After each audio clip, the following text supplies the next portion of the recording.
Subur suka kayak gini nih. Waduh. Pernah bertanya kepada Ibnu Umar, apa yang kamu katakan tentang para budak wanita yang aku gauli? Berarti aku gauli ya. Ia balik Iya. bertanya, apa yang kamu gauli, wahai Ahmad Didat? Lalu Ki Ahmad pun menjawab, dubur. Dog style.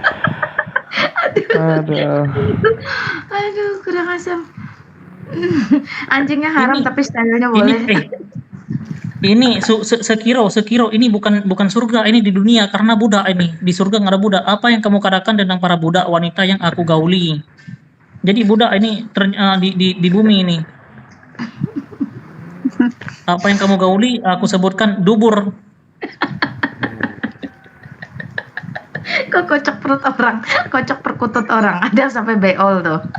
Lihat nih, dari mi 1122.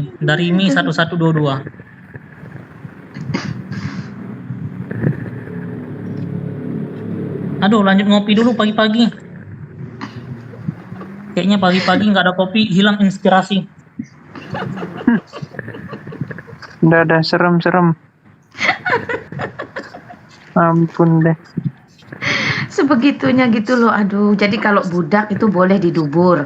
Karena kan seumumnya mereka bilang kalau didubur haram. Ternyata budak halal. aduh. Sodomi itu boleh untuk budak.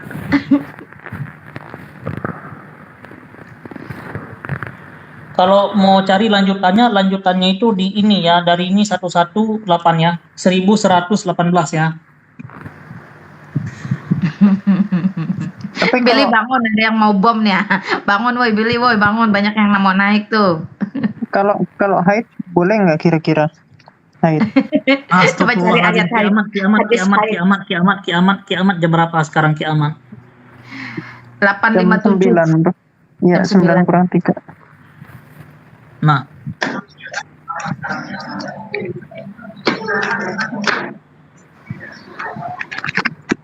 Sila Bang kiamat Juma. tanya aja Semangat langsung pagi, ke Bang Zuma. teman-teman. Selamat pagi Bang Zuma. Iya. Kiamat tanya aja langsung ke Bang Zuma. Ya, ini ahli hadis tadi siapa ya di sini ya? Kita membacakan saja itu, enggak ada Yang ahli membacakan hadis saja. tadi. Iya, tapi kan membacanya tidak sepenuhnya ya kan? Coba kembali ke hadis yang tadi yang Anda baca gitu. Boleh. Ke Bukhari 260 silakan. Biar Anda itu belajar hadis. Ya, supaya tidak seperti Herdi. Ini saya live-kan ya dari tadi. Kalian tertawa membahas sesuatu yang kalian tidak tahu. Tadi malam di room Herdi kenapa Bang Zuma? Udah ketahuan, habis itu saya di-kick, ketahuan penipu. Oh, Udah saya Ini tunjukkan tadi ya, apa yang hadisnya tadi ya? bahwa hadis itu tidak sampai kepada Rasulullah.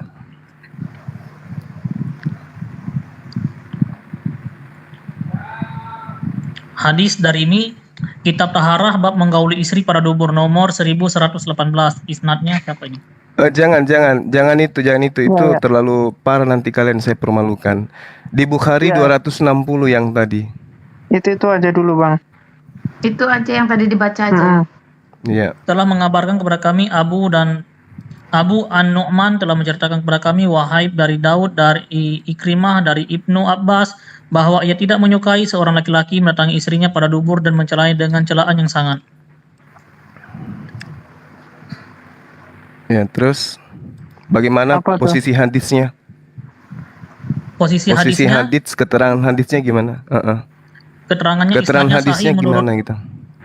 isnadnya sahih menurut Husain Salib Asad dan Daroni. Ad-Daroni. Imam Bukhari sendiri menyebutkan apa tentang hadis itu, tentang Said bin Abu Arubah? Imam siapa?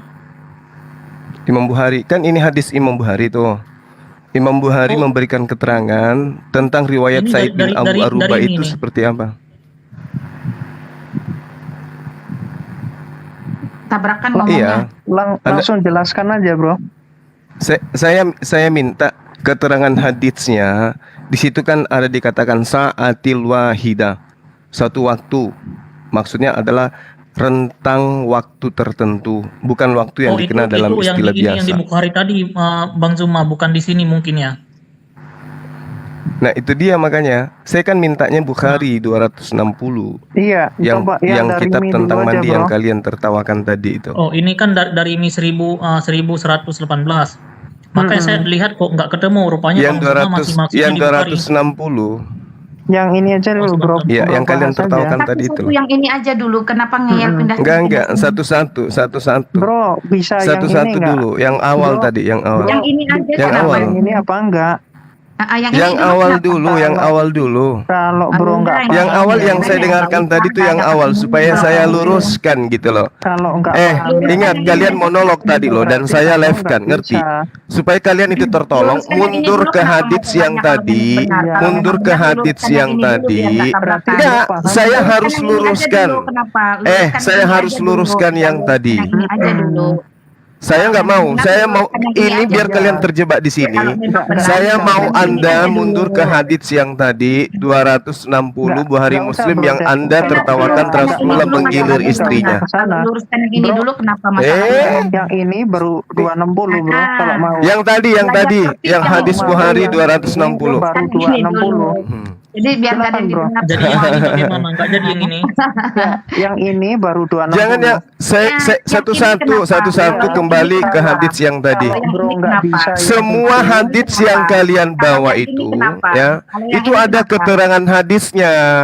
Tapi kalian hanya menertawakan apa yang menjadi isi periwayatan. Keterangan hadits kalian tidak baca. Itulah liciknya kalian. Sebagai umat terjemahan itu harusnya bro, kalian bro malu. berkaca diri Kami juga. umat Islam itu Emangnya tidak bro begitu, nggak licik apa? gitu loh. Emang bro nggak licik biasanya? Saya pelintir liciknya apa di mana? kita? Coba tunjukkan ke saya. Iya, Oh. yang mana yang saya pelintir? Tunjukkan. Misalkan Tunjukkan yang Yesus sepelintir hanya yang mana? untuk Israel. Ah. Coba. Lah, Yesus mengatakan di dalam Matius 24 nomor 13, aku diutus hanya kepada domba-domba yang hilang dari Bani Israel. Saya licik itu. Ayo, bantai Yesus, jangan bantai saya. Mana tunjukkan dalilnya Yesus mengaku dia diutus kepada semua manusia. Oke. Ada. Malu kan? Oke. Malu. Oke. Yesus mengaku aku diutus hanya kepada domba-domba yang hilang dari Bani Israel. Iya. Mana ayatnya Yesus untuk dunia? Silakan Oke. tunjukkan. Coba. Ada nggak? Oke. Kalian Oke, yang memelintir sekarang kitab begini. kalian sendiri, malu. Oke, sabar. Ngakak. Buka 1 Yohanes 2 Malu. ayat 1 sampai 2, bro. Buka 1 Yohanes. Yohanes 2 yang mana? Sampai 2. Malu kan? Siap-siap saya Malu di-kick. apa? Coba buka. Kiamat, suaranya terlalu kecil kiamat. Mana tunjukkan dalilnya Yesus mengaku untuk aku diutus kepada seluruh umat manusia. Dia mulutmu Mana? biar dengar. Biar kau bisa Lu dengar, diem. kau harus diam 1 mulutmu. Yohanes 2. Tadi kalian keluar-keluar bahas hadis tapi nggak ngerti hadis. 1 Yohanes 2 ayat 1 sampai 2. Habis ini kita iniin Jibril ya, bro ya. Kemarin kan bro kabur Mbak Jibril. Ya, boleh. Nah, Satu coba Yohanes. mana. 2 ayat 1 sampai 2. 1 Yohanes 2. Ini perkataan siapa? Ini perkataan siapa? Coba enggak Ini usah perkataan siapa? kebanyakan alasan, itu murid Yesus, udah. Itu perkataan siapa? Anak-anakku, hal-hal ini kutuliskan kepadamu supaya kamu jangan berbuat dosa. Namun jika seorang berbuat dosa, kita mempunyai seorang pengantara pada Bapa, yaitu Yesus Kristus yang adil. Dan ia adalah pendamai untuk segala dosa kita. Dan bukan dosa kita saja, tetapi juga dosa dunia. Ini perkataan siapa? Ya, tapi ada itu dia. Ini perkataan siapa? Makanya bro pahamin dulu. Ini perkataan siapa? mana konteks. Ini perkataan siapa? Ini perkataan Markus, penulis kitab Yohanes. Misalkan Malu kan? Yohanes 3 ayat Malu. Malu apa? Malu. Justru bro yang malu Ini kalau perkataan tadi diambilin. Markus. Coba sekarang Loh, buka. Ini Quran. perkataan Markus, ini bukan Sekarang perkataan gini. Yesus. Malu. Ini kitab Yohanes kok jadi perkataan Markus, Bang Zuma. Akui dulu. Ini tulisan siapa? Kok malu? Akui dulu ini tulisan siapa? Kok 1 malu? Yohanes 2 ini Bro, tulisan bro, siapa? Bisa agak pinteran dikit nggak bro? Makanya Bisa agak pinteran dikit. Ini Markus. Minimal- Penulis Yohanes itu Markus. Dulunya Oke. jangan keterlaluan. Malu. Malu apa? Satu Malu. Yohanes, Markus, Bang Zuma. Woi, Ya, Markus bukan Anak Zebedeus. Anak Zebedeus itu buta huruf. Dia tidak berpendidikan, dia nggak tahu apa-apa. Oke. 1 Yohanes 2 ini Belajar penulisnya lagi. Markus ini. Markus ini Markus. Nama lain Markus. Coba di zoom dulu, Bro. Kurang besar kayaknya. Kurang besar. Satu Nah, Yohanes, di zoom Yohanes lagi, ini Bro. penulisnya Markus ya. Satu-satu kita. Satu-satu Minum kita. kopi dulu Juma, woi. Kita selesaikan dulu satu-satu. Oke, kita mulai dari bahas mana ini? hadis jago. Jack Sparrow, 1 Yohanes ini penulisnya siapa ini? Jangan-jangan Kisah Bang Zuma ini para bikin. pewarta 12 nomor 12 Markus itu nama lainnya Yohanes. Paham? Jadi yang menulis Oke. kitab Yohanes 1 nomor 2 ini itu adalah Markus. Paham? Belajar lagi. Masih mau? Jadi tidak ada saya pelintir di kitab kalian. Makanya kalian itu takut sama saya. Kenapa? Karena saya lebih paham Bible dari kalian. Cuma, woi, Ngerti? cuma, woi, cuma. Masih mau? Oke. Bicara aja, Saya nggak usah sudah- panggil nama. Panggil apa? Ngomong apa? Oke. Mau ngomong apa? Satu-satu. Jangan monolog kalau bahas hadis. Hati-hati, ku bilang. Ya, jangan sampai kau kena getahnya kalian. Woi, cuma. Oh, enggak. Yohanes Enggak saya apa? udah cek ke literatur.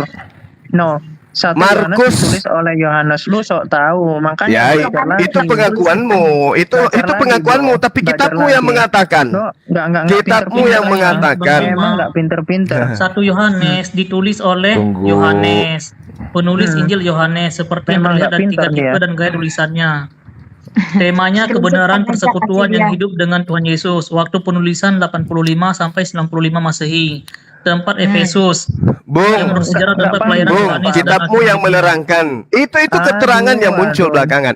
Kisah para pewarta 4 nomor 13, Yohanes itu tidak berpendidikan. Lu mampu apa enggak? Gitu aja. Coba. Kisah pewarta 4 nomor 13. Baca. Yohanes tidak berpendidikan. Jadi bagaimana mungkin dia menulis kitab setebal itu? Oke, sementara kisah para pewarta 12 nomor 12 jelas dikatakan Markus itu nama lainnya adalah Yohanes. Bang Zuma coba tunjukkan Nama lain Bang dari Zuma. Yohanes itu- tidak Coba berpendidikan di mana, Bro? Kitab mana tadi? Oke, Nama- Kisah sabar para dulu, pewarta teman-teman. 4 nomor 13. Oke. Buka. Sabar dulu teman-teman. Dengar dulu. Saya paling benci dengan orang yang sok tahu. Sekarang saya mau tanya semua. Di dalam Tanya. perjanjian baru ada berapa Yohanes? Ini Ada berapa Yohanes di Ada. dalam perjanjian baru? Ada Oke, 3 Yohanes. dulu itu. Ada tiga Yohanes yang Ada diceritakan berapa di kitab Yohanes? kau. Ada 3 Yohanes Pembaptis, Ada berapa Yohanes Yohanes? Zebedeus, kemudian Markus Cuma- Yohanes. Kisah para Rasul 4 ayat 12, dan keselamatan tidak ada dalam siapapun juga di selain dalam nama Dia, Yesus Kristus. Oke, Sebab di saya- bawah kolong langit Kata ini siapa? tidak ada nama lain yang diberikan kepada manusia yang olehnya kita dapat selamatkan. Jadi di mana nama Yohanes di sini? Kata siapa? Kan tadi Bang Zuma bilang nomor Kisah 13-nya. para Rasul 4 Nomor ayat 13-nya coba. 13. Nomor 13-nya baca.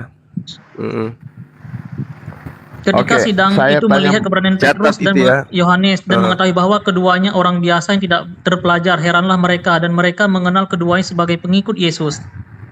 Terus tidak terpelajar. itu Kalau di artinya terjemahan Karena lama mereka berdua 1985 itu berdiri di samping dikatakan jalan tidak itu. berpendidikan. gini, Oke. Zuma. Dikatakan tidak berpendidikan terpelajar, kalau di karena terjemahan memang lama. dia itu ini penjala ikan. Memang. Dia apa? Oke, Tapi kan dia bukan sabar dulu berarti umi. teman-teman. Sabar dulu teman-teman. Jadi Saya tanya Yohanes dulu. itu bukan yang nulis Sabar. kitab Yohanes. Sok Yang tahu. nulis itu Sabar dulu. Bukan umi dibilang bukan so abang. tahu. Mau bukti lagi? Satu-satu dulu jawab pertanyaan saya. Ada berapa Yohanes di dalam perjanjian baru? Sebutkan. Kalau tidak tahu, Ada tanya 3. pada ahli. Kan sudah ku bilang. 3 nenekmu kiper. Akli? Apa itu akli? Kau Iya, itu siapa semua. aja, Bil. Makanya sudah. Siapa, Makanya siapa Yohanes. aja? Tunjukkan ke saya siapa aja. Oke, buka Yohanes 1 ayat Yohanes 42. siapa? Buka Yohanes 1 ayat Yohanes 42. 42. Yohanes 1 ayat Kenapa? 42. Baca aja. Baca aja. Masih ini. Ia membawanya kepada Yesus. Yesus memandang dia dan berkata, "Engkau Simon, anak Yohanes. Engkau akan dinamakan Kefas." Artinya Petrus. Iya, tahu. Kenapa Yohanes rupanya? siapa itu? Yohanes siapa itu? Ini bukan Yahya Pembaptis, bukan. Bukan juga anak Zebedeus, bukan. Oke, paham? Dan ini bukan tokoh. Iya, itu yang ada berapa tokoh di Yohanes? Ada berapa yang Yohanes? tokoh di tempat kamu itu. Itu ada berapa? Kamu Kenapa tadi kau bilang harus 3, tanya saya ada sudah berapa? tambahkan 1. Justru kau semakin buka Nah. bahwa Yohanes itu bukan penulis kitab Yohanes. Kenapa? Mau bukti? Mau bukti? Iya, saya tanya dulu Mau bukti Yohanes bahwa yang ada penulis Yohanes kitab ada Yohanes berapa? itu bukan Kalau kamu Yohanes. tidak tahu, Pertanyaan kalau kamu dasarnya tidak tahu saja. bertanya. Pertanyaannya dasar aja kamu nggak tahu, bagaimana kamu mau buat dialog dengan saya? Makanya saya bilang. Makanya. Yang jelas bukan Yohanes anak Zebedeus, murid Yesus yang menuliskan kitab kalian. Itu keterangan saya dapatkan di mana Bang Zuma? Ada nggak Apa? artikelnya tuh, websitenya yang menjelaskan bahwasanya penulis 1 Yohanes itu Markus? Ya itu sudah jelas di kitab kalian tuh. Yang disebut Yohanes itu adalah siapa? Adalah siapa? Siapa? Adalah siapa? Markus. Mana dalilnya, Kisah bro? para Kasih rasul, aja. kisah para rasul, kisah para pewarta. Baca tuh. Iya, kisah Iya, para pewarta itu apa? Yohanes. Itu mana? 12 nomor 12. Lagian di dalam Yohanes, tulisan Yohanes bab 21 nomor 24 dikatakan begini. Dialah murid yang itu memberi Yohanes. kesaksian tentang semua ini dan telah menuliskan. Dan kita tahu sudah, bahwa kesaksiannya sudah. itu benar. Ini penulis Tidak Yohanes usah. mengatakan dialah murid. Berarti bukan Yohanes yang menuliskan kitab Yohanes. Makanya saya Oke bilang, kamu spekulasi Oke ya, kamu ya, teman-teman. nggak tahu. Sudah, Apa spekulasi apa? Penulis kitabmu sendiri mengatakan dialah murid yang memberi kesaksian tentang semuanya ini Saya tanya kepada ada berapa kita. Yohanes? Nah, itu penulis Kamu aja Yohanes ditanya. mengatakan, penulis Yohanes mengatakan dialah murid yang menuliskan semua kesaksian ini kepada kita. Itu. Zuma, begini. Yohanes 21 nomor Begini, 24. Yohanes Quran. di dalam Alkitab ada 5. Kalau kamu suka tahu, makanya kau lihat dulu Yohanes yang menulis kitab itu Yohanes yang mana. Jangan spekulasi. Kalau tidak tahu, Oke ya. jangan tantang Jadi saya. Yohanes 21 nomor 24 nomor 25 jelas akurat penulisnya bukan Yohanes Zebedeus. Masih mau? Gini, Masih bro. mau? Bro, Jadi ketika saya mengatakan Yesus mengaku hanya untuk Al-Quran, Bani gini, Israel, bro, jawab, bro. juga Al-Quran diterangkan itu di dalam ada itu Matius kapan, bro? 7 kalian akan diusir. Oke, Al-Quran, yang menyebut Al-Quran nama itu Yesus ada dengan pada sebutan tahun Tuhan kapan, bro? akan diusir. Oke? Ya. Al-Quran itu ada itu Kenapa? tahun berapa, Kenapa? bro? Kenapa lari ke Al-Quran? ada, Kenapa? itu tahun berapa? Iakan Jawab dulu aja. bahwa Yesus memang enggak. diutus hanya kepada domba-domba Enggak, yang kita hilang kasih dari tahu. Bani Israel. 1 Yohanes. Kalian Cuma bukan orang domba. ngomong gantian, cuma. Kalian Diam bukan dulu. domba Woi. Israel. 1 Akui dulu. Yohanes, Akui Woi, dulu. diam dulu. Akui dulu. Woi, diam dulu. Akui dulu Woi, bahwa woi, diam dulu. Yesus hanya Coba, untuk Yohanes 3 ayat domba-domba yang hilang dari Bani Itu. Israel. Lo- Malu kan Woi, kalian? diam dulu. Kalian Cuma. bukan domba. Kalian bukan domba Israel. Bangsa Eh, Kalian diam dulu, penyusup. sama ajarannya untuk siapa? Itu bro nggak paham di situ. Anak kecil, kau cuma. Zuma, lu jawab. Bacakan, Jawab ya. kalau mau membahas Jawab. Al-Quran, hadapkan saya Jawab. dengan ahlinya. Iya, Jangan coba, yang coba. kayak Lu kalian bisa ini. jawab. Bisa Jawab kecil kau. pertanyaanku. Kira-kira Oh, yes, Kiel. Al-Quran itu ada Akui Iya, dulu. Quran ada Akui itu tahun dulu berapa? bahwa Jawab, Yesus jawab. itu hanya Ahmad, suaramu untuk terlalu kecil, Bani Ahmad. Israel. Jangan Ini powernya dia menangis. Cuma Akui saya mau dulu. tanya kau dulu, woi. Bertanya lagi. Hei. Saya minta kalian akui dulu bahwa Yesus mengaku dengan kau mulutnya dia bukan hanya untuk Bani besar Israel. saja. Ngaku Woi, enggak? Enggak pinter-pinter udah dijelasin. Kalian itu yang memelintir ajaran Yesus. Kalian yang memelintir ajaran Yesus. Baru habis itu kau tuduh saya, kau tuduh saya menghujat, kau tuduh saya menghina, kau penghujat, memelintir. kau penghujat. Kalian yang memelintir ajaran Yesus. Cuma kau penghujat, cuma. Jangan kasih mutiara kepada babi lah. Babi yang Cuma. babi yang makan babi siapa? Yang makan babi siapa? Hah? Ayo, Adam makan buah ilmu pengetahuan, dampak dari makanannya orang bisa berdosa. Kalian Buka hadis Tirmizi 1375 no. Nah, Oke. Daripada Masih kita ribut di bagus. sini. Nah, maksud saya tuh Dimakan jangan daripada kasih ruang dan disetujui. itu. Nggak ada gunanya kok. Dia kan Jadi memang Astagfirullahalazim, astagfirullahalazim, astagfirullahalazim, astagfirullahalazim. Jangan teriak-teriak, artinya satu-satu jelaskan. Jadi, Kenapa Yesus mengatakan teman-teman sekalian, ya kita lihatlah ini ya. Israel? Itu Ini dijelaskan. teman-teman Kristen kita. Dibilangnya kita menghujat, saya memplesetkan, saya menghina. Apa dibilang tadi itu? Saya suka memelintir katanya. Loh, Jelaskan kenapa yang memelintir Yesus siapa? mengatakan akunya diutus kepada Saya manusia. mengajarkan sesuai dengan fakta. Fakta di dalam kitabnya mereka jelas sekali pengakuan Yesus hanya untuk domba-domba yang hilang dari Bani Israel. Dia tidak pernah mengatakan aku diutus untuk kepada seluruh umat manusia, kan gitu. Ya, jelas sekali kok dalilnya. Tapi kenapa kemudian mereka yang memelintir? Bukan kita yang memelintir. Di dalam kitabnya sangat jelas dikatakan seperti itu. Apa yang dikatakan oleh Yesus dalam Matius 15 nomor 24? Ayo. Apa yang dikatakan oleh Yesus di sana? Matius, apa aku bilang? Mereka yang memelintir atau kita yang memelintir? Dia kan yang memelintir. Matius 15 nomor 24 bunyinya seperti ini. Jawab Yesus. Nah, bukan jawab Suma, jawab Yesus. Aku diutus hanya kepada domba-domba yang hilang dari umat Israel. Jadi, saya hujatnya di mana? Dia kan menghujat tuh. Dia kan mengatakan, aku tanya, mana hujatan saya? Mana yang saya pelintir? Dia katakan, kamu mengatakan bahwa Yesus itu hanya untuk Bani Israel. Lah, itu pengakuan Yesus sendiri, Bung. Aku diutus hanya kepada domba-domba yang hilang dari umat Israel. Aku buktikan datanya. Ayo, apakah ada data lain yang menerangkan di luar Yesus bahwa dia hanya untuk Israel? Banyak pengakuan Yesus.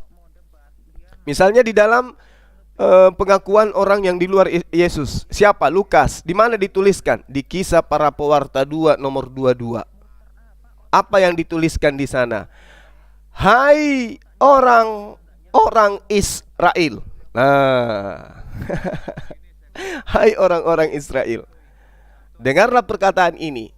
Yang aku maksudkan adalah Yesus dari Nazaret, seorang yang telah ditentukan Tuhan dan yang dinyatakan kepadamu dengan kekuatan-kekuatan dan mujizat-mujizat dan tanda-tanda yang dilakukan Allah dengan perantaraan Dia di tengah-tengah kamu, umat Israel, seperti yang kamu tahu. Jadi apakah saya kemudian itu menghujat? Tidak kan? Karena Yesus sendiri mengakui, aku diutus hanya kepada domba-domba yang hilang dari Bani Israel. Ya. Bahkan di dalam kitab Wahyu dikatakan bahwa Yesus pun nanti di hari kebangkitan menghakimi hanya 12 suku dari Bani Israel. Matius 19 nomor 28. Kata Yesus kepada mereka, aku berkata kepadamu sesungguhnya pada waktu penciptaan kembali, apabila anak manusia bersemayam di tahta kemuliaannya, kamu yang telah mengikuti aku akan duduk di atas kedua-belas tahta untuk menghakimi kedua-belas suku Israel. Penghakiman pun hanya menghakimi kedua-belas suku Israel. Jadi, mungkin mana ini teman-teman Kristen ini?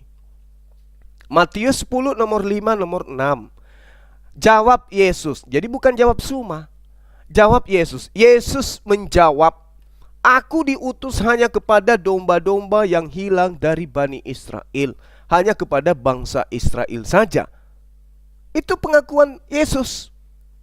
Ya, pengakuan Yesus dalam Matius 15 nomor 24. Kalau yang Matius 10 nomor 5 nomor 6, ke-12 murid itu oleh Yesus berpesan kepada mereka, Janganlah kamu menyimpang ke jalan bangsa lain atau masuk ke dalam kota orang Samaria, melainkan pergilah kepada domba-domba yang hilang dari umatku, bangsa Israel. Itu pesan siapa?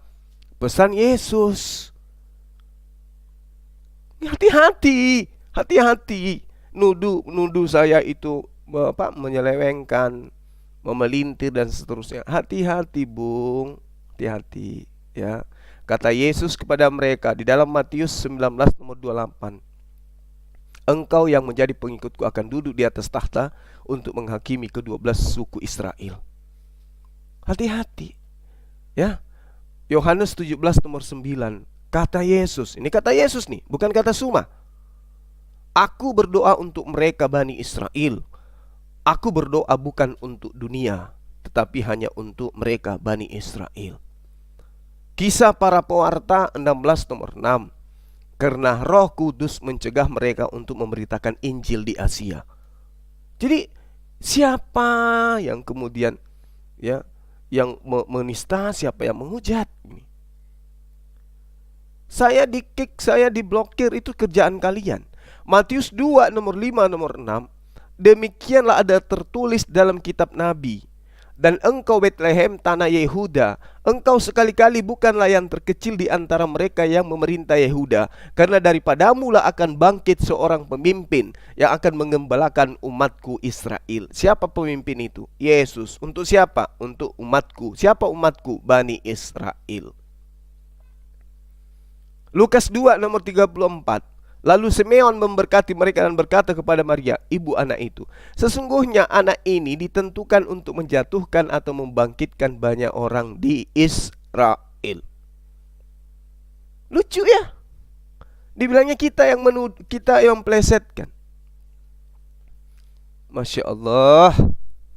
Jadi teman-teman sekalian, apa yang saya sajikan ini ya, itu benar-benar satu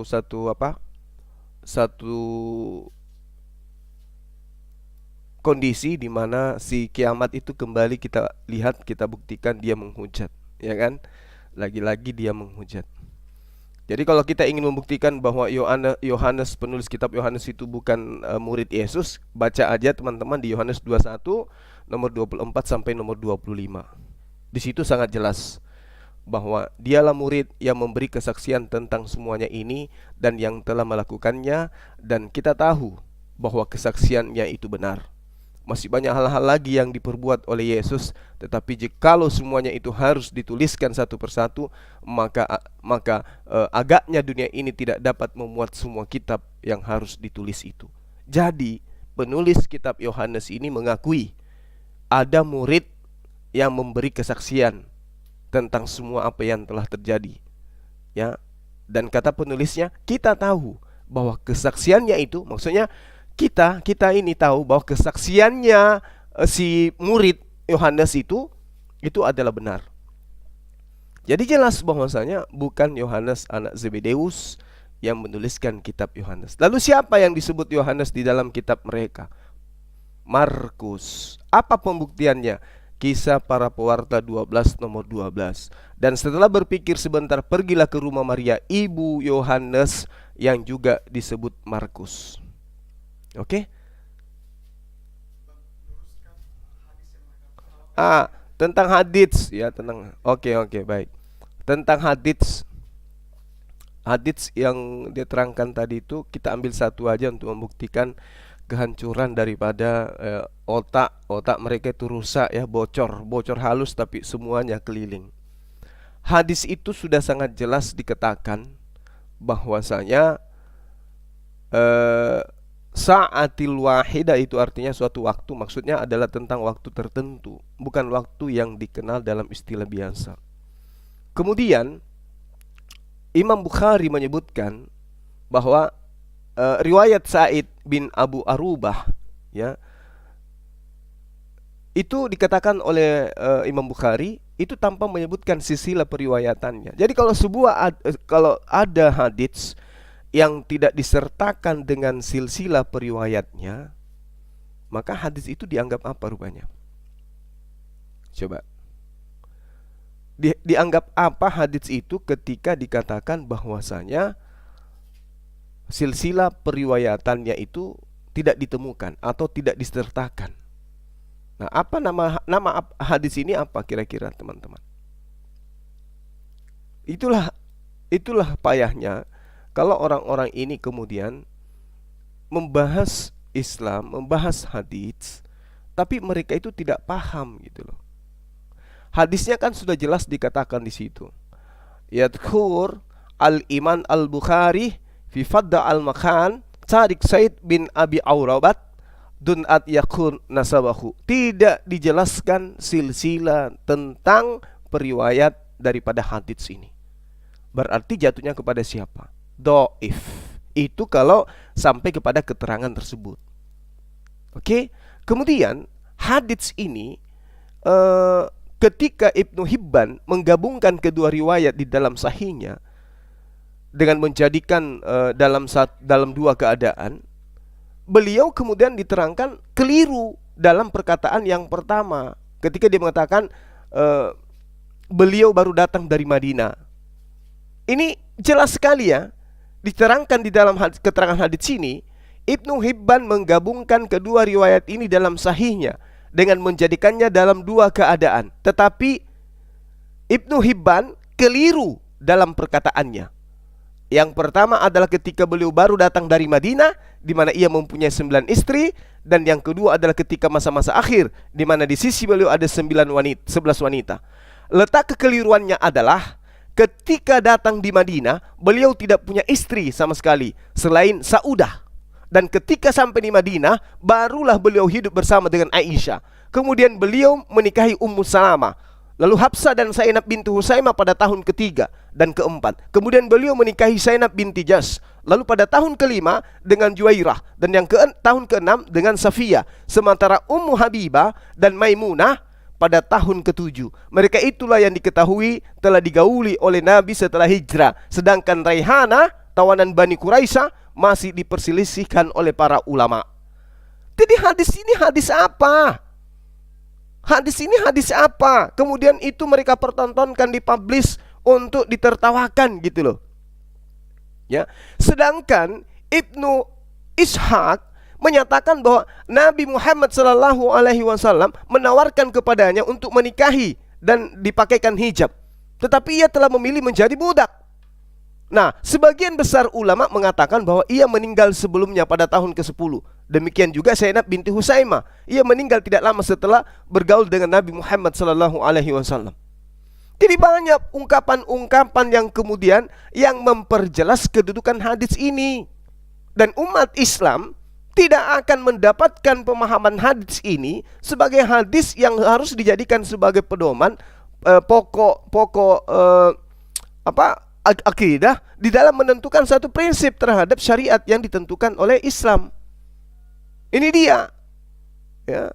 Artinya bahwasanya mereka mencoba untuk memberikan suatu pemahaman, tapi cuman isi daripada pemberitaan itu yang dia pertontonkan. Contoh misalnya, ada sebuah pemberitaan tentang, ada sebuah informasi tentang pemberitaan satu kejadian. Isi kejadiannya diceritakan, terjadi kecelakaan, ada kebakaran pun terjadi di tempat kecelakaan itu. Api sangat tinggi, kemudian pemadam kebakaran itu telat datang, sehingga yang terjadi di sana ada beberapa mayat takut, sehingga mayatnya melarikan diri karena mayatnya takut termakan api. Itu ada pemberitaan.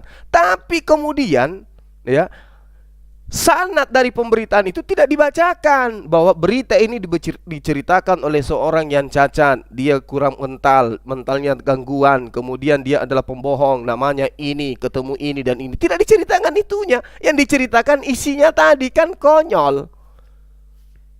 Kan konyol gitu loh. Mereka tidak menceritakan dari mana sumber pemberitaan itu dan bagaimana kedudukannya menurut pandangan para ulama hadits. Dia tidak menceritakan itu. Tapi mereka percaya, sama seperti berita yang diterangkan oleh kitab mereka. Ya kan? Tiba-tiba terbuka langit dan aku melihat Yesus terangkat ke langit, kemudian duduk di sebelah kanan Bapa. Ini informasinya dari mana? Dari Lukas. Dari mana Lukas dapat cerita? Entah. Diterima aja begitu aja. Jadi dia terima isinya tanpa mau mengetahui dari mana sumbernya, bagaimana kedudukannya sang sumber, isnadnya seperti apa. Misalnya pemberitaannya itu dari seorang bernama Bom-Bom misalnya. Bagaimana Bom-Bom ini? Apakah bisa dipercaya? Coba selidiki silsilah kehidupannya. Pernahkah dia pernah bermawam? Jangan pernah mendengarkan pembahasan hadits, pembahasan Al-Qur'an dari oten-oten ya yang ingkar, yang kufur terhadap Allah Subhanahu wa taala. Sedangkan para ulama, sedangkan para ustadz, narasumber Islam, kalau mereka tidak bersanad, ilmunya tidak mumpuni, jangan kalian ikutin, dengarkan, tapi jangan kalian ikutin, jangan kalian menjadikan itu sebagai hudan di dalam mengambil sebuah keputusan berkeyakinan. Jangan. Banyak ulama kita yang tersohor, yang terkenal, yang bersanad ilmunya. Seperti itu. Oke, teman-teman sekalian, terima kasih banyak ya. Meskipun kita di-kick ya, kemudian diminta kembali lagi, udahlah. Kita bukan pengemis ya. Cukup sekali tabrak, yang penting KO tepat di jidat, kita mundur lagi. Nanti kalau dia muncul lagi ya, kita masuk lagi, hantam lagi bagian tenggorokan dengan pukulan telat, tendangan tanpa bayangan, kan gitu ya. Kayak tadi kan sudah kena telat dia tuh. Jadi kalau kita masuk bisa jadi ya akan terjadi lagi hantam-hantaman kayak tadi, tapi biarkan mereka bernapas dulu, nanti kita masuk lagi. Sekalian juga saya melakukan aktivitas pagi karena saya ingin menjenguk salah satu kerabat yang ada di rumah sakit. Sejatinya semalam tapi kita tunda untuk pagi ini. Demikian teman-teman sekalian, terima kasih banyak atas perhatiannya. Mohon maaf atas segala kekurangan. Saya akhiri subhanakallahumma bihamdi asyhadu alla ilaha illa anta astaghfiruka wa atubu ilaihi. Salam tauhid, salam satu Tuhan. Assalamualaikum warahmatullahi wabarakatuh. Allahu akbar.